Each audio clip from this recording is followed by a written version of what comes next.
Welcome again to Highly Questionable. What do you like on the show today, Bomani? Pistols, balloon animals, and MMA, all in the same question. Pistols, balloon animals, and MMA. All right, vamos, papi. Did Steph Curry go ahead shut bail out Draymond Green in his battle against Hassan Whiteside? All right, there was a big kerfuffle there with Hassan Whiteside and Draymond Green about small ball on the macro level. On the micro level, Hassan Whiteside saying Draymond Green can't do nothing with me. Hassan was a monster off the bench. Draymond's Green only scored 10 points, and this looked to be a metaphor for what was going on. There's Hassan Whiteside blocking his shot. They say that his blocks don't actually help them be better. That situation right there, Bomani, they went from a shot that he wanted them to take to a shot they didn't want the Warriors to take. Oh, man, and he didn't really deal with that screen very well there. He got out there. That team is so fun to watch, and every game they play feels like that one. But Hassan Whiteside wiped the floor with Draymond Green last night. Keep in mind, off the bench, this dude is almost at 60 and 60 for the last 3 games. He had 11 and 5 yesterday in 4 minutes. He really did a job on Draymond. Speaking of Draymond, if you had your list of players of I don't think he'll play that well after having a night to hang out in Miami, yeah, he's there. Yes, he would be high on the list. Yeah, but they softened them up for tonight. They're going to lose to Orlando tonight. Oh, Poppy predicted Xavier. Right. Xavier, Poppy had that one right. What are you making face about? He predicted Duke the other day. How dare you doubt him? I'm on a hot streak now. You better pay attention to what I say from now on. You talking about the Orlando Magic? That's what he said. Book it. It's Butch Jones in hot water at Tennessee. I think at this point, after Sports Illustrated put out an article that was pretty damning against the athletic director, Dave Hart, and now we find out that there's an affidavit that's been filed by a former football player at Tennessee saying that Butch Jones told him that he was a traitor for helping to report a rape allegation that his friends had against players. I think everybody at Tennessee is in hot water right now, but first among them is Butch Jones. If he did what is alleged in that affidavit, if he did 1% of that, he's got to go. You have no choice. He is out of there, and that would be one of the more sickening things that we could think of that a college football coach has done. And it's hard to get to the top of that list. He denies it very strongly, as he must. Tennessee had a press conference the other day where they trotted out all the coaches in defense of the culture. And I was talking to John Amici about this, the former basketball player, really principled man who cares about young people, on the radio the other day. And he was saying, instead of protecting the culture, ought you not be examining it? But what ends up happening in situations like this is you fight for your job. You fight for not what's right. You fight for what looks right. So they all came out. They've got an environment at Tennessee that appears to be hostile toward women. This is an example of that hostile environment, and all 16 coaches were out there, not just Butch Jones, defending their culture. Is Sean Miller right that they will take an Arizona player punching a fan for the Pac-12 to rethink court storming? All right, Sean Miller lost yesterday, lost to Colorado, and 5 minutes of a 9-minute press conference were about court storming, not about losing the game. Let's listen to this. But eventually what's going to happen in the Pac-12 is this. An Arizona player is going to punch a fan. And they're going to punch the fan out of self-defense. And when it happens, only when it happens, will everybody take a deep breath and say, we have to do something to protect both teams so that when the game ends, that we have a deep breath to be able to leave the court, or at least shake the other team's hand, and then get to our locker room. And then if the court wants to be stormed, fine. But if until then that happens, it's fallen on deaf ears, because there's only one team right now that the court stormed on. We're not in the joy policing business here, but I happen to think that he's right on this. 10 of the last 11 times they've lost on the road, the court got stormed. And you got emotional people in that situation who have just lost a game. And everyone is physical and jostling. And it is kind of a situation with gasoline and fire that can escalate. And we're going to be right there to condemn the player who does that sort of thing when it escalates. And he's telling you beforehand, hey, we need to fix this. Well, the answer to the question, though, is yes, that is what it's going to take because court storming makes great television. Students want to storm the court. Now, we've seen in football, the SEC will not allow it in football. This is an image that is used to beam all over the country. The greatness of college basketball is things like storming the court. One day somebody is going to get stole on because it's not a really wise environment to be in. College students, maybe just maybe drunk, running up on people who really ain't trying to hear it. You know, I believe I solved this problem many, many years ago. I said, you know, everyone on that, on those stands, the fans, they should be wearing electronic dog collars. You know, and the moment they storm the court, you just go, bzz, bzz, bzz, and that's how you take care of that. Yeah, I believe that was before you got here. He has been advocating for that for many years. I'm on board, by the way. Well, it will make a great video. Can you believe everybody? That would be great, yes. Do you question giving electric dog collars to all the fans? Did Conor McGregor take his trash talking of Nate Diaz too far? This guy might be the best trash talker in the history of sports. He's colorful, he's obnoxious, and he also says some things that walk a racist line. Listen to this, the fight's coming up, and Conor McGregor pushed the envelope. I tell you, I like Nick's little bro. I do. I honestly I like Nick's little bro. You know what I mean? How can you not like him? He's like a little cholo gangster from the hood. But at the same time, he coaches kids jiu-jitsu on a Sunday morning and goes on bike rides with the elderly. He makes gun signs with the right hand and animal balloons with the left hand. So you're a credit to the community. You. Well, I don't give a what you say. He also put a fajita on Instagram and said that it was Nate Diaz. Yeah, it's uncomfortable what he does. The fight game does this very well. It traffics in racial stereotypes, often for profit, and this guy's doing the same thing. Yeah, see, that's where this issue comes up. Did he go over the line? Well, in corporate sports, yeah, you would make that argument. In fighting sports, there's kind of not a line. It's really, really hard to go over because this is what they do. But don't act like that didn't happen. That's the thing that happens with fight fans very often. That's beyond the pale of decency, and if that's what happens in your world, that's cool. Just don't lie to the rest of us about what it is. I do love, though, Nate Diaz's rebuttal. Conor McGregor going with a lot of syllables, very colorful, and Nate Diaz, who can be a little bit of a delinquent, just rebuts with, bleep you. Coming up next on Highly Questionable. You can't. Oh no. Goodness. Oh, no. Oh, This is not going the way I thought it was You going to go. can't do this. Oh, no. And No, mercy. No. My Son's TV show is brought to you by the United Mileage Plus Explorer car. Again, that has a belly button fetish. Do you question? You give us topics and events, and we question them. Belly button, not belly bottom. Do you question if we underestimated Doug in my buckets? You remember Doug McDermott? He scored a lot of points at Creighton. He had that I am from Iowa haircut at the time. Well, now he's in the NBA. He got a grown-up haircut, and look what he's out here doing these days. Did he dunk? Look at this. Oh. Hello, Markieff Morris. Get up there, McBuckets! That's right. Doug McDermott playing the part of Tom Chambers and Markieff Morris as Mark Jackson. Good luck explaining that to the homies in Philly, my dude. Why did we underestimate that? I don't understand why. Why would that be underestimating him? I don't understand. The one thing about that, though, is he is 6'8". Like, we're not talking about some dude that's 6'2" dunking. That is how far off we are on these things. Look at Jimmy Butler. Is he staring down Doug McDermott or is he staring down Markieff Morris? Because that's the dude I'd be staring down is Markieff Morris. Didn't you see Derrick Rose's reaction? Ah, my knee, my knee, my knee, my knee. Again with He's been this. playing really well lately, Come too. on, That's the man. worst part. Like, we stopped talking about it when he started playing okay. Come on, man. Do you question if age is just a number? That is what our producer, Eric Rydholm, was telling us today. It's his birthday, 89th birthday today for Eric Rydholm. Let's see what we've got here. I'm Laura Detman. I fight out of Trials MMA.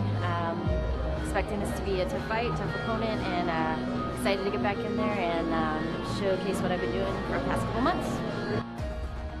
My name is Ann Perez. I train at Grudge Training Center. Can't fight. Trying to have a good, yeah, hard Mamani. fight, put on a good show for people, and show everybody that age is just a number. Is that Doug Collins? Oh, no. Goodness. Oh, no, this is not going the way I thought it was You going to can't go. do this. Oh, no, man. No, mercy. Firing away hard.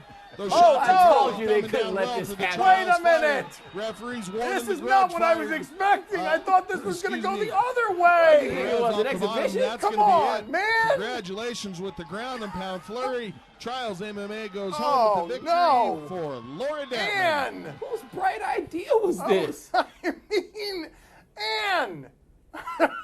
Well, you gotta give her credit. She didn't lose her teeth, the whole ordeal there. She hung on to her teeth, That's quite an accomplishment. If she lost her teeth, she'd just go get some more. And was the most outmatched MMA fighter since Katie. Katie? I don't remember Katie. Oh, I don't remember Katie. Oh, no. Let's see. What's going to happen? Oh, Katie's getting knocked out very fast. Yeah, Oh, there she we got go. hit in the throat. Yeah, there he is. Katie's just, Katie. Why Katie doesn't even have on MMA clothes? I mean, yeah. Like, did she win a contest? Section 25, row 3, seat A. Come on down and get the brakes beat off you. Do you question who has the advantage in this fight? I mean, it's not going to be another old person getting beat up, is it? Not an old woman, right? Let's go. Okay, all right. I'm going with the short dude. All right. Okay. The long guy's got a reach advantage, though. I'm going to go ahead and go with the reach here. Poppy, what about you? Kickboxing. I gotta go with the little guy. All right. Let's see who's going to be right here. Oh, Whoa. no, big guy. Whoa. Oh, big guy. Big guy. Wow. Oh, big guy. Oh, no, big guy. Good. Was that? Oh! Whoa! What? It's over right there. What right came there. out of his face? They're going to stop the fight before he hit the ground. What was that emerged from his face? Was that mucus from his nose? One more time. You got to show this again. I can't. That's still. Was that spittle from his mouth? You must not have watched no film on this dude. This can't be the first time he's tried that. Oh, wow. That is. Oh! Oh, my God. I think it was mucus. I'm going to go ahead and vote for snot. Brenda, Leticia, Linda, Felicia, Don, Leshon, Ines, and Alicia, Teresa, Monica, Sharon, Nikki, Lisa, Veronica, Karen, Vicky, Cookie. Well, I met her in an ice cream parlor. Tonja, Diane, Lori, and Carla, Marina, Selena, Katrina, Sabrina, about 3 Kims. What? Latoya and Tina. Broadcast from the Clevelander Hotel on beautiful South Beach, Miami. Time for another one of my seductive interview medleys. They're not terribly seductive, but they're just some interviews that we've done over the weeks and months. Here are some of the best bits from those interviews. Go ahead, Poppy. Ask James a question. James, how do you propose to your wife? Oh, my goodness. Very good question. You know, I'm like a super romantic guy. No, I'm playing. Well, what happened was my wife is a big, big fan of Red Lobster. She's probably like us all. She loves the bread there, loves the biscuits. So I went the day before, gave him the whole setup to how I wanted it. I put the box, the rings in the bread. So, when they brought the bread out, she took her gum out of her mouth and was ready to eat all 7 biscuits that was in the basket. And she opened it up, and the ring was there, and I was already on my knee. James! What's up? You put the symbol of eternal love in the Cheddar Bay biscuits? Well, I mean, it was still in the case and all that, man. It wasn't like in the bread. It was in the case, It was nice and wrapped up. But when she flipped the napkin back, man, she seen the ring, man, and I was already on my knee, ready to propose. So it was good, man. She was crying, so I didn't even really have to say too much. She loved the hell out of you and the Red Lobster, boy. Woo! See you later, James. Thank you for being on with us. It was a good one. Give us something about Peyton Manning that's annoying. Something about Pete that's annoying?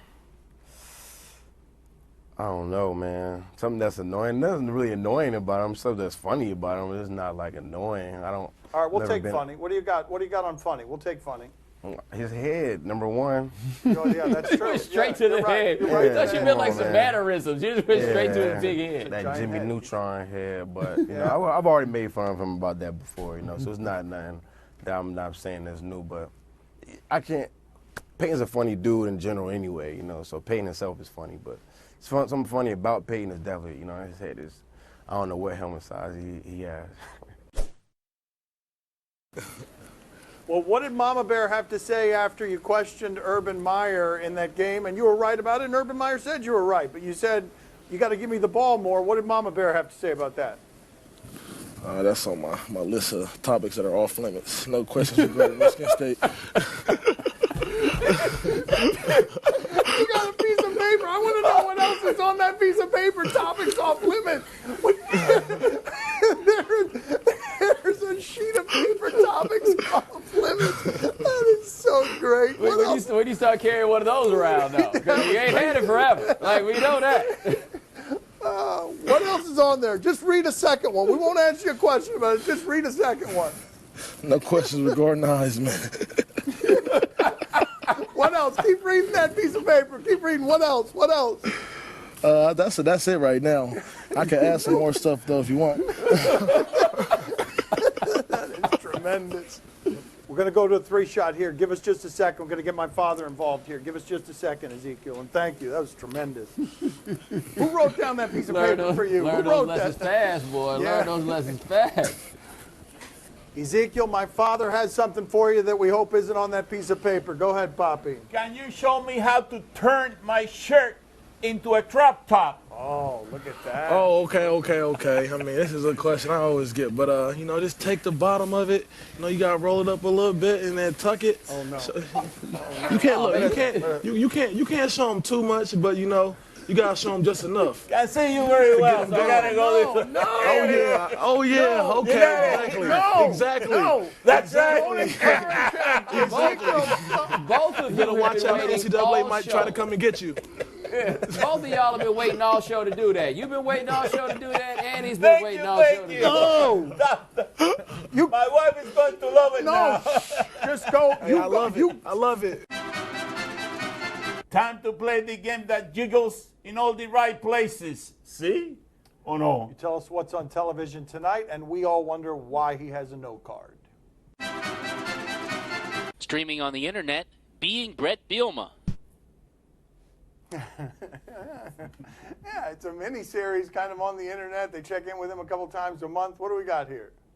He says the things that we probably all wish we could say if we were a head football coach and somebody stuck a mic in our face, but most of us probably wouldn't have the guts to do it. To kneel on the 2-yard line, for me, that's a very fulfilling moment, borderline erotic. He speaks his mind. He is who he is. And when he speaks to that, sometimes he can offend people, or sometimes he can encourage people or get people excited, but he's very real. I'm just looking forward to hopping on the wife, hopping on the plane. There are certain things that I've done or said or do that I realize that I probably didn't need to do that, or maybe rub someone the wrong way, but they probably took it either out of text or they just don't know me the way that I'm trying to deliver it. Everything I say has a purpose. Everything I do has a purpose. I very seldom do a thing that isn't calculated. Everything I say has a purpose. Man, get out of here. When I think borderline erotic, that's who I think of. What about you? You too? Yes? Bomani, are you intrigued? Like, I like Bert. I find Bert to be very, very enjoyable. But if you're going to try to have me take you seriously at the end of this, that's where you're messing it up for me. You got to be kidding me. We are here to laugh, Bert. Okay, Bert. What? Bert. Okay, Bert. Poppy, are you intrigued? Oh, see, I'm very intrigued because he's my type of guy. He comes down to Miami very often. He goes to Cuban restaurant. He likes Cuban food, and he's always serenading his wife and all that good stuff, That's the type of coach that I really back up 100%. My father likes him because he smells like pulled pork. Yeah, he's portly. I was actually going to go with portly. I thought that was the cause of the kinship.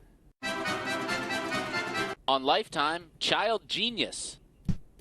Oh, these kind of make us sad sometimes. Let's see what we've got here. Let's see what we've got here. I look forward to going to Harvard College, and winning this competition may help me get there. My achievements.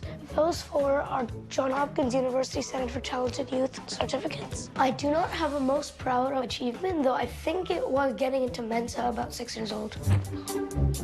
I carry a book everywhere I go, almost everywhere I go. This is my library in the bathroom.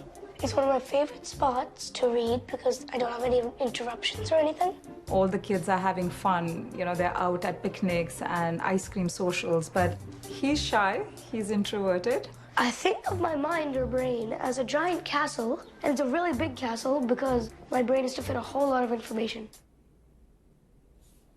Okay, I've seen about I it. wish that kid the best. Like, you have no idea how much I am rooting for that kid. But man, this is not gonna make it easy for you in high school, little buddy. No, that's gonna be tough. Bobby, are you intrigued? Oh, see, I'm very intrigued. You know, I got a lot of things in common with that kid. One of them is I love reading books in the toilet too, you know. That's great, you know, at night, 2 o'clock in the morning, you know, and you go down there, you know. That's right, that's great. That kid knows what he's doing. All right, thank you for the visual. Have a good day, everybody. That's all the time we have for today. Thank you for watching. Back tomorrow at the same time. Thanks for watching. Gracias. See you mañana. You know, I can't even read in the bathroom in the dark, you know. I mean, because my toilet glows in the dark. That's how good. That's the setup I got, you know. A listener sent us a toilet seat, glow in the dark. I didn't think he'd like it. Next thing I do, I walk into the bathroom. There it is. It's true. Are you using yours, Bomani? He sent it to all of us. No, we're not using it. Are you using No. yours? I'm getting a lot of mileage out of mine. Okay, thank you. We want to 3 or 4 times a night. All right, thank you, sir.